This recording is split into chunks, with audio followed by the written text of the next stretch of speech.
holy, like, whoa, no wonder I like to take risks and do stuff and be who I am. Y'all literally got this option to say, hey, y'all want to go to the new world? Don't know what'll happen. Yep. Like, let's go. We're on the way.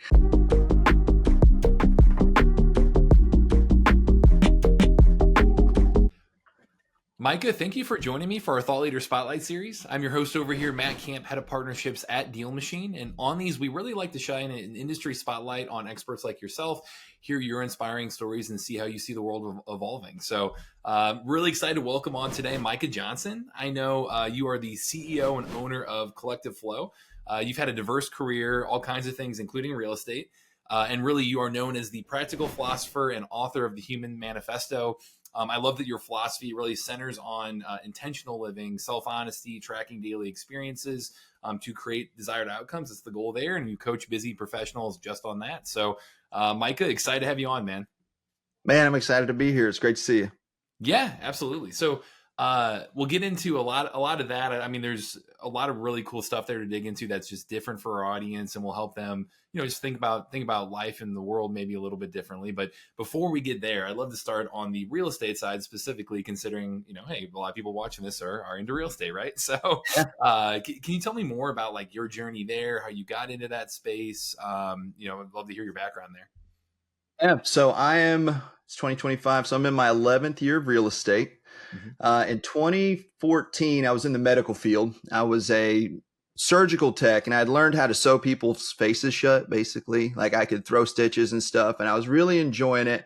However, I was always trapped in little rooms, and it started to cause me a lot of stress.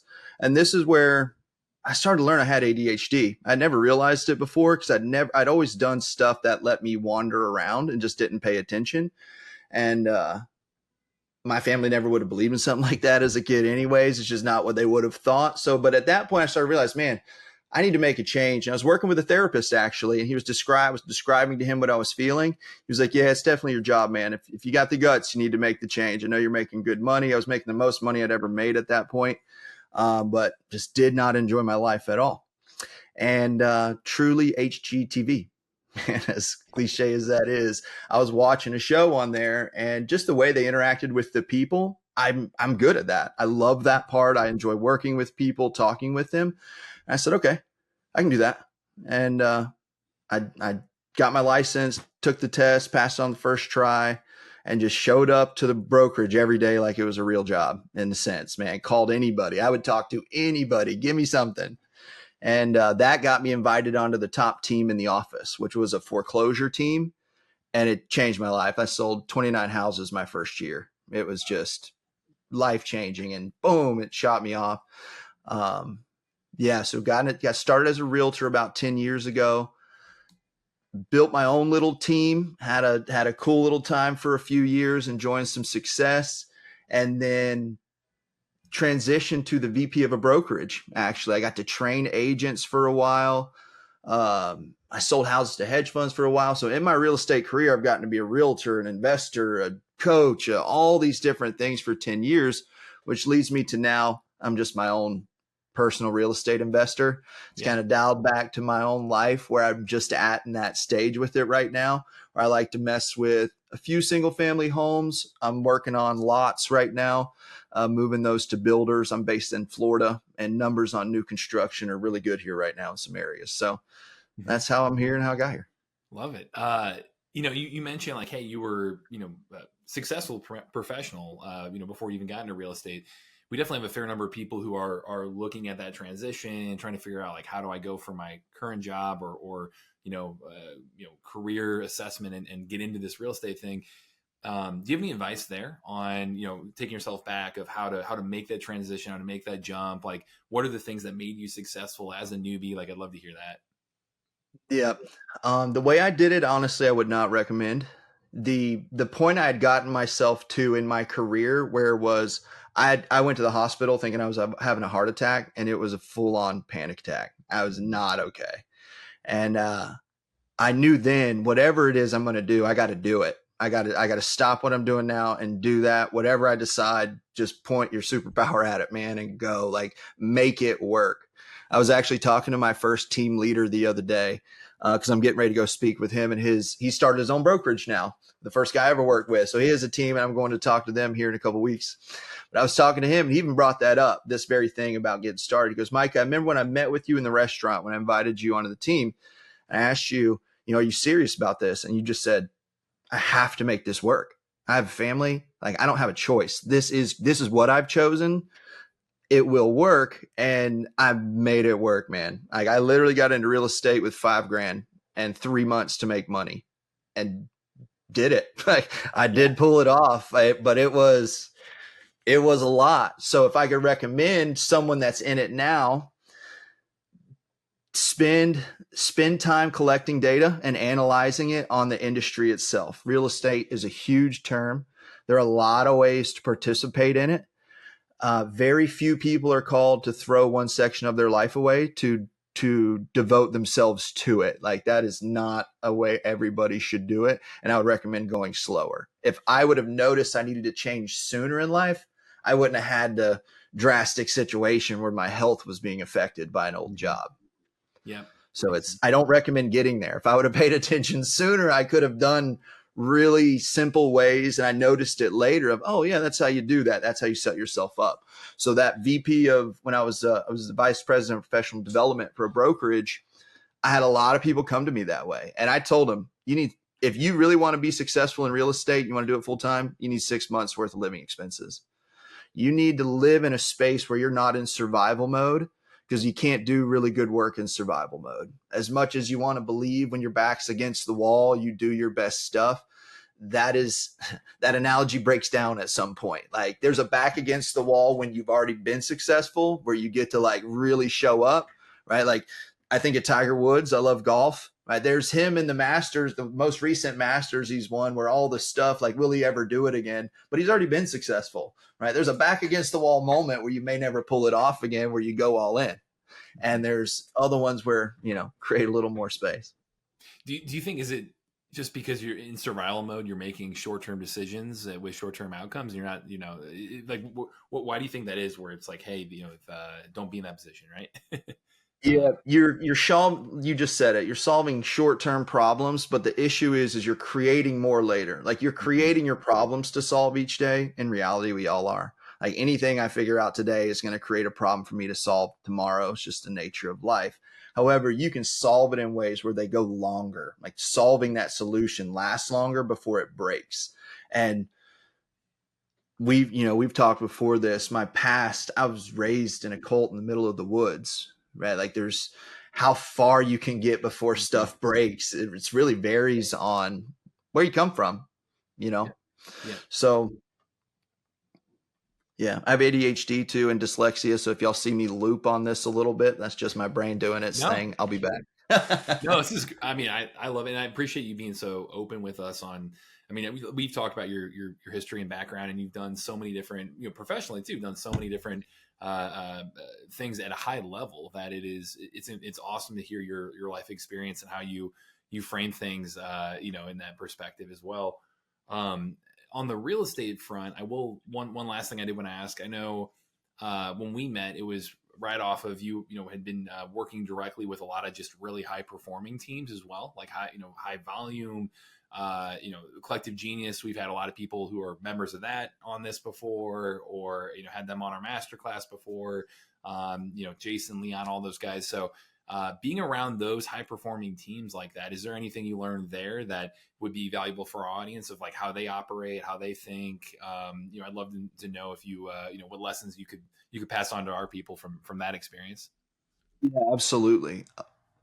I would say you're probably doing a lot of the stuff and you just don't believe you do, simply because no one's told you, hey, this is actually how you do it, right? That's the hard part about when I think it's Tony Robbins says a lot of people have said it. We get there on the shoulders of giants. Like, somebody shows you that, and if that's always the shortcut, it doesn't mean you don't have to do the work. The process is the shortcut, but someone tells you the process. If you don't have to self-discover everything, you can get a lot done in a lifetime. And that is what being in those rooms showed me. Again, most of my best friends now are from those rooms. I truly believe you are the people you surround yourself with. And It just is. And when you start to, what it helped me, because I came from such a weird experience, I had the opportunity to work with a really high level performance coach. His name's Dr. Jeff Spencer. He's worked with Tiger Woods, Neil Armstrong, all kinds of people throughout the world. Not Neil Armstrong, Lance Armstrong, excuse me. He was an Olympian. He's coach, gold medalist. Just had this opportunity to really work with him last year. And what he told me was one of my weaknesses is a reality reference. Because of my weird experience of where I started in the woods and just kind of did all these more than 20 different things just to get to where I was, I literally feel like my life's a real life Slumdog Millionaire story. When I saw that movie, I was just like, I know exactly what that's like, just to know weird stuff because you were in a weird spot at a weird time. But he told me, he goes, you're going to struggle with reality reference. You don't have stuff to bounce it off of. There's so much you see that's brand new, which is a blessing and sometimes a curse because you're not really sure what to think about it. Getting in those rooms for me showed me actually how good I was doing. Honestly, it gave me tons of confidence that, hey, man, whoa, you can operate, you can perform with the best of them.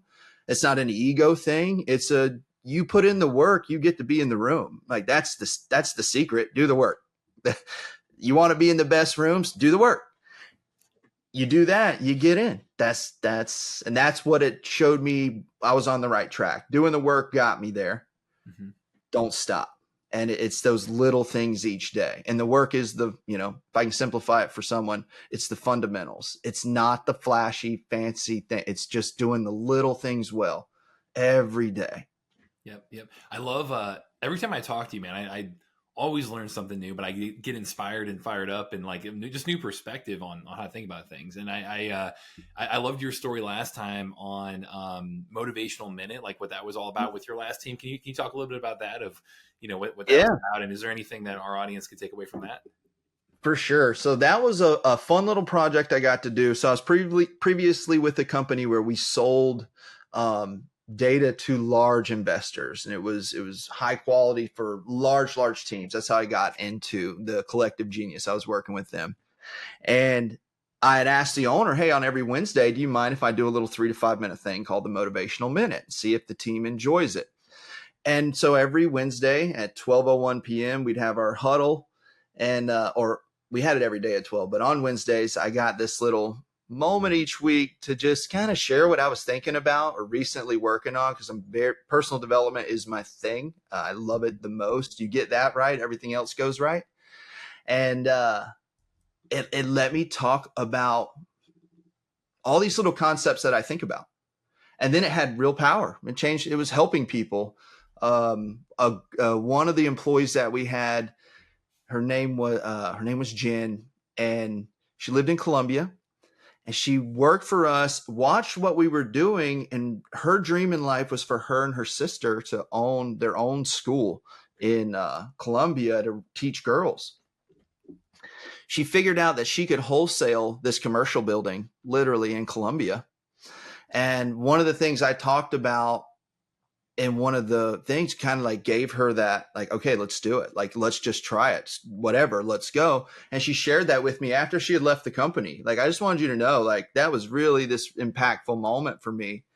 And I wrote a book of poetry back in 2019, and I'd given that to everybody in the company too. And she had screenshotted this book back to me, or saying, this is on my phone right now. It reminds me every day. And I was having so much fun getting to share, because I love to do that. It's amazing when you hear people come back and say, it actually, hey, it did work. It was life-changing. I always feel humbled, and every time I hear it. The speaking coach I work with, she's really instilled that in me about, if you're going to have an influential voice, be careful with what you say. It has power. It does things that you don't realize. To you, it's normal. You live with you every day. But you have no idea the effect it has on other people, which was like, okay, hold on. Probably should stop talking. I love it. Yeah. Man, yeah, it is. I mean, that's gotta be very fulfilling to see when you hear impact like that. And I can see that shine through of why you enjoy so much coaching people and really helping them get their lives in order and think about life a little bit differently. But one thing I want to ask about, so speaking on like the philosophy side and you talking about like, hey, how do you be a more practical philosopher? in terms of, kind of how you carry yourself. I know you're one of the most well-read people I've talked to. Like, you clearly have a passion for that world. You do a really good job of kind of combining entrepreneurial experience with this like philosophical, curiosity, I guess. Can you tell us more around what the Practical Philosopher is, how people can embody that, how they can maybe think a little bit differently about, how they're going about in life? Yeah, absolutely. So I'll tell you first where the term the practical philosopher came from. So I subscribe to Claude AI, and I like to talk to it and ask it different things and tell it different filters, view this from this philosopher's perspective, and all these different things. It's pretty powerful. Mm-hmm. And when I was writing my Human Manifesto, I was just bouncing ideas off of it, bam, bam, bam, of what I thought, and then asking it different questions. Great for that. It started to call me that. It started to over and over and over say, what's powerful is the practical philosophy that you keep using. Somehow you've taken these things that they're really high concepts, and you just bring them down to earth where they're actionable steps. I am good at that. That is kind of the way my brain works, is to take something, think about it, and then just design a step-by-step way on how to get there, but Actually use it. particularly about philosophical concepts. Because I was raised the way I was in the woods in a very extreme religious environment, as I've grown, I've realized I enjoyed the spiritual nature of it all. The story was crazy, but there were some really good truths just underlying that were being said and taught, that once I kind of shook off all the old stuff, oh man, that was always there. I've always been fascinated by this stuff. I used to be able to read Greek. I haven't done it in years, but I wanted to know how to read the Bible in its original languages. Like, how do you read it where it says it? Because English, this is a tangent, English is a very limited language in the sense of how I can describe to you how I'm feeling, right? And I may have told you this example before, but my favorite one is, especially with the term love. I can tell my kids I love them, and I tell my wife I love them, and I tell my best friends, hey man, I love you. Like, and I am not saying the same thing at all. I'm not. I'm saying the same word, but in Greek, I'm going to say to my wife, that's eros. That's an erotic love. That's a sexual love. That's a love like we want each other. To my child, I'm going to say agapeo, which is a fatherly love. I'm going to hold you in my embrace, and nothing can ever take you away. And then to my best friend, I'm going to say phileo, which is a brotherly love, right? Which is beautiful. And that's what really made me fall in love with stuff like that. Was like, oh my God, I'm reading this in English, but the original way it was written, it means so much more. There's so much more like to it. So typically it takes me a long time to read a book, because I'll listen to something and it just impacts me so hard. I got to pause or stop and just meditate on it for a long time, because it's just like, wow, Yeah. that's such a crazy way to think about it, That's might be the practical nature in you. Like, how do you translate that into Yep. putting that into real action? Right. So, Yep, exactly. yeah. And that kind of ties us back to where you were with that question, which is, I this character that came out, the practical philosopher, it was just that. Was like, wow, okay, you've actually, and for me, it's me. I've been doing this for about 10 years, honestly, intentionally trying to find a way to live on purpose. And now it's getting to the point where I feel like I can even sit on shows like this, honestly, and say, hey, I think I did figure something out. I found a way for me to consistently live, and here's some tools to do that. Mm-hmm. Right. I was preparing for this today, thinking about like, what would be a cool tool to talk about? Like, what are the things that I've discovered that I feel like sharing? And that goes along with where that is. Cause it's such an interesting journey. In the entrepreneurial journey, it's funny. You see a lot of people just learn something fast and then become a coach on it. I'm kind of the opposite. I don't want to coach you too quick. I don't feel like I know enough yet till there was always a feeling I had in my that said, if you're going to stand up, you better have something to say. And until you feel like you have something to say, just sit down. Just be quiet for a while. Appreciate that. Yeah, it's really interesting there as well. You kind of talking through, like, hey, put in the work, right? Like, you put in the work to get in those rooms, but then also like how arming yourself with tools and being really the perspective of how do you live a life that is, fulfilling in that way too. And I think there might be a few, people in our audience in general who are hustling, they're out there, they're grinding, they're putting in the work, and they're trying to do that and balance that with the other side of that. How do you kind of recommend people, have those two thoughts at once, like have both, I don't know if balance is the right word, but a life that they are really living out that is, fulfilling in that way, but then also put in the work too. Like, do you where I'm coming from on that? Yeah, I do. It's fun quandary? because I love the way the universe works. This is the tool I want to talk about. Cool. There we go. This is the one that you use to do that. It's powerful, man. So what you're actually messing with at that point, in my opinion, is it's the true like duality of the universe, to use a term. If you don't know what that means, it just means everything has an opposite. Everything. There's always the opposite of what you see. So when you're going through life, this was a very helpful tool for me. Is whenever I was presented with an option to do something, I would think of its opposite and see which one is more valuable. Really, which one's the one I want to do? Like, did my instincts give me the one I need, or the one that it just like to protect me? Which one is it? Right. So practical example, you're driving down the road and it cuts you off. Someone cuts you off. You got two options, man. I can yell and fucking scream. I'm sorry, I don't know if I'm allowed to swear. I can yell and scream, or I can realize that's got nothing to do with me. They're in a hurry. I hope everything's okay. I just happened to, by weird random chance, be on the road with them at the same time. Two options. Which one do I want? Right. And they're opposite. It's literal opposites. And that is truly how it is. It's when you start to study, you get into ancient literature, it's the yin yang. Hinduism calls it Maya, which is the illusion. Like you're seeing the real thing. You're seeing not the real thing, and knowing what's behind it. So how that works, like tying that back into entrepreneurism and that balance, is you're kind of looking at an illusion. Are you trying to use entrepreneurialism as the balance, right? Like entrepreneurialism in itself can't fulfill you because it's an outside thing. So what I would encourage you to do is, you have the entrepreneurial spirit. It's one thing I love about America. We are a nation of truly started by entrepreneurs. Like I was doing some family history recently. One side of my family got here in 1700. The other was like mid 1600s. Wow. And I was just thinking about them, the ones that got on that boat in the 1600s and said, holy, like, whoa, no wonder I like to take risks and do stuff and be who I am. Y'all literally got this option to say, hey, y'all want to go to the new world? Don't know what'll happen. Yep. Like, let's go. We're on the way. And that's kind of you kind of revert back to the person behind it. When you feel out of balance, the human is out of balance.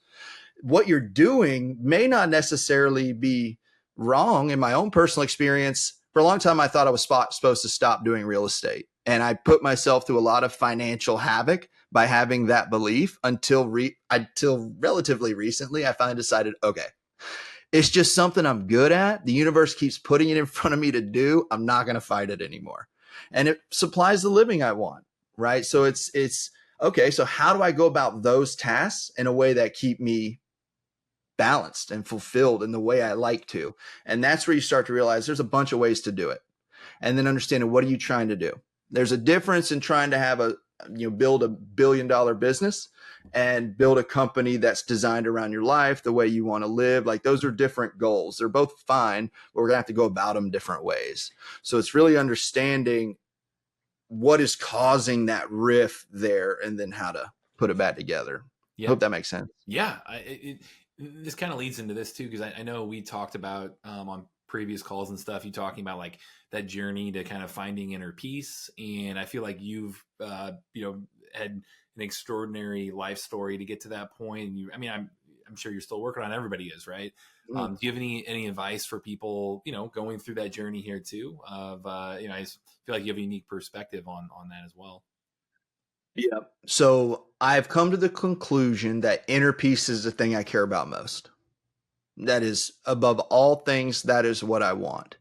So I went on a journey to learn how to create it. Right? Because if you believe it's just going to happen, then it can be taken. So if that is something that you're on, you've got to make it a point that it's important to you, because so many things can disturb our inner peace. And it's okay that it does, because once you learn that once you decide that it's what you want, and you go through, if read the book, The Untethered Soul by Michael Singer. If I ever had a guru, that's the guy.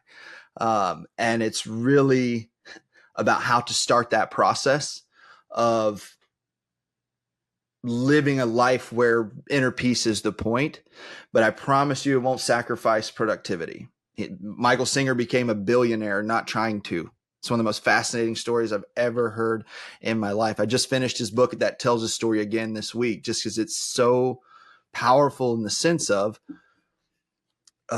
surrender. His book, the second book, is called The Surrender Experiment, where it's kind of what's right in front of you in life. Whether it feels good or not, what is in front of you? What do you have to do? Do it with all your heart, whatever it is. Like, you ultimately, whenever you kind of show up in your own head, you've chosen to be all the places you are. And no one's forced you to be there. You've chosen here. So what do you really need to do? And that's kind of what he talks about when it starts. So when it hit me for the first time, of like, whoa, you need to make some life adjustments, that's kind of what it goes through. What are the ones that you can make really surface level, and then you'll see them go deeper. And life itself will show you where to grow each day. That is, you don't have to worry about it. And what shows you that the area you need to grow, wherever you feel bothered. If something's bothering you, it's just life saying you need to grow right here, because you can choose not to be. Something made you get bothered by that. You can choose to let that go. It's up to you. And bro, that creates that inner peace. So that's the tool to recreate it. So when it gets, because if you're at peace, you're not bothered. And then something bothers you, that's the indicator I'm not at peace. What is it that lets me return to peace? Surrender is always the answer, but it doesn't always look the same. There's an action to surrender. Surrender is not stopping. It's doing something, right? And sometimes stuff you don't like to do, but it's just being willing to, that doesn't matter. I'll do this.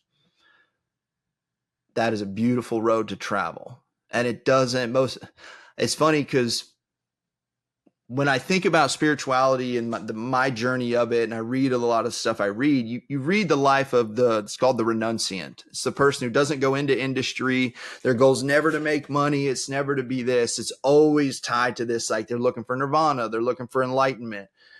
And I don't think you have to renunciate to do it. Now, you can go attain different levels, and I understand what they're doing. It's a special person that wants to live that way. I have no problem at all. But it doesn't mean that we can't live in a way where we're tapped into that same thing. Yeah, man. I'm excited to have you back on for the for the live stuff. Man.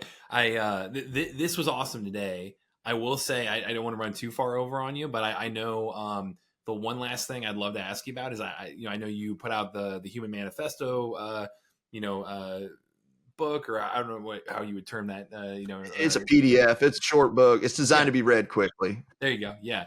Can you talk about that just for a minute as well, and what that's all about, and how people can connect with you directly too would be great.